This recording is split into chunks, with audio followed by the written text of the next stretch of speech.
दोस्तों, कि बुद्ध के नजरिए से हमारी जिंदगी की कीमत क्या है।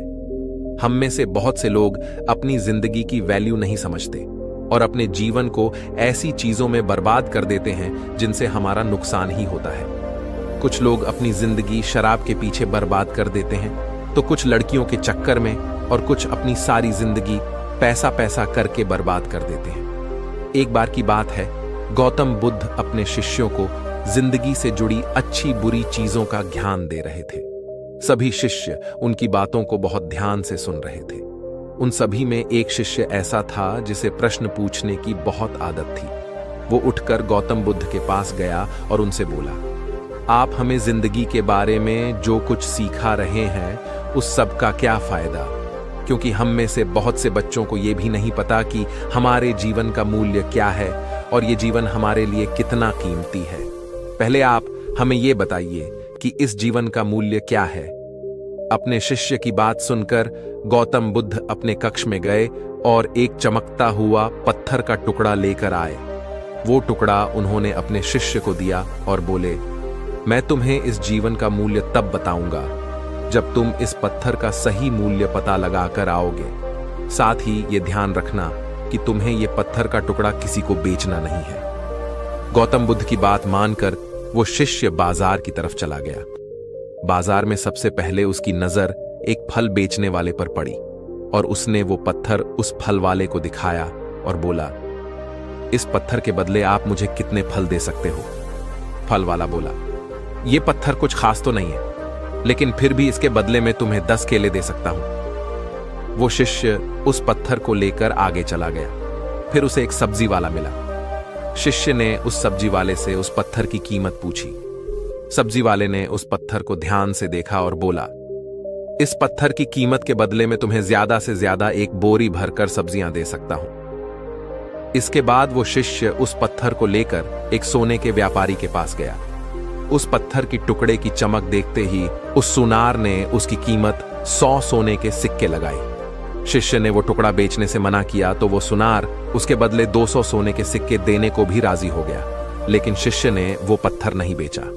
इसके बाद वो शिष्य एक हीरों के व्यापारी के पास गया और उनके सामने उसने वो पत्थर के टुकड़े को रख दिया। उस पत्थर को देखते ही हीरों के व्यापारी ने एक साफ कपड़ा बिछाया, उस पत्थर को उसके ऊपर रखा, फिर उसकी परिक्रमा की और हाथ जोड़कर उस पत्थर को कपड़े में लपेटते हुए वो बोला, तुम जिसे मामूली पत्थर समझकर उसकी कीमत पूछ रहे हो, असल में ये एक बेशकीमती रूबी है।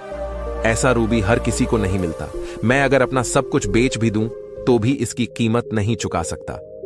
उस व्यापारी की बातें सुनकर वो शिष्य हैरान हो गया। वो दौड़ा दौड़ा सीधा बुद्ध के पास आया और उन्हें उसने जो कुछ भी बाजार में हुआ वो सब बताया। उसकी अचरज भरी बातें सुनकर गौतम बुद्ध बोले, तुम्हारे सवाल का जवाब इस रूबी की कीमत में ही छिपा है। हमारा जीवन भी एक रूबी है। रूबी की तरह ये भी बेशकीमती है, लेकिन हम इस बात को हमेशा नजरअंदाज करते हैं और अपने जीवन का मूल्य नहीं समझते।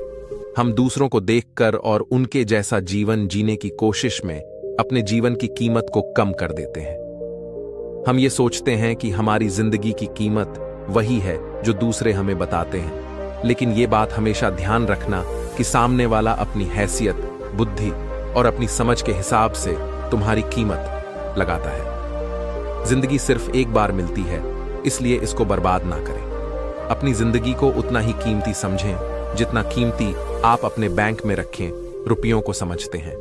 आज के समय में लोग अपनी जिंदगी से ज्यादा कीमती प्यार, पैसों और दिखावे से भरी चीजों को समझते हैं। प्यार के चक्कर में लोग सुसाइड कर लेते हैं, पैसों के चक्कर में ऐसा काम करने लग जाते हैं जिससे उनकी जिंदगी बर्बाद हो जाती है। नाम कमाने के चक्कर में उल्टे सीधे काम करने लग जाते हैं। हमेशा याद रखें कि दिखावा करना जरूरी नहीं है। प्यार दोबारा मिल सकता है, पैसा फिर कमाया जा सकता है, लेकिन जिंदगी को फिर से पाया नहीं जा सकता। इसलिए अपनी इस बेशकीमती जिंदगी को अच्छे से जिएं, हर पल का आनंद लें। कभी ये ना सोचें कि आप इस दुनिया में किसी काम के नहीं हैं, न कभी ये सोचें कि आपकी जिंदगी व्यर्थ है। आपके होने या ना होने से कुछ फर्क नहीं पड़ता। जब भी ऐसे नेगेटिव विचार आपके मन में आए तो खुद को बस ये याद दिलाएं कि जीवन एक रूबी है और ये बेशकीमती है।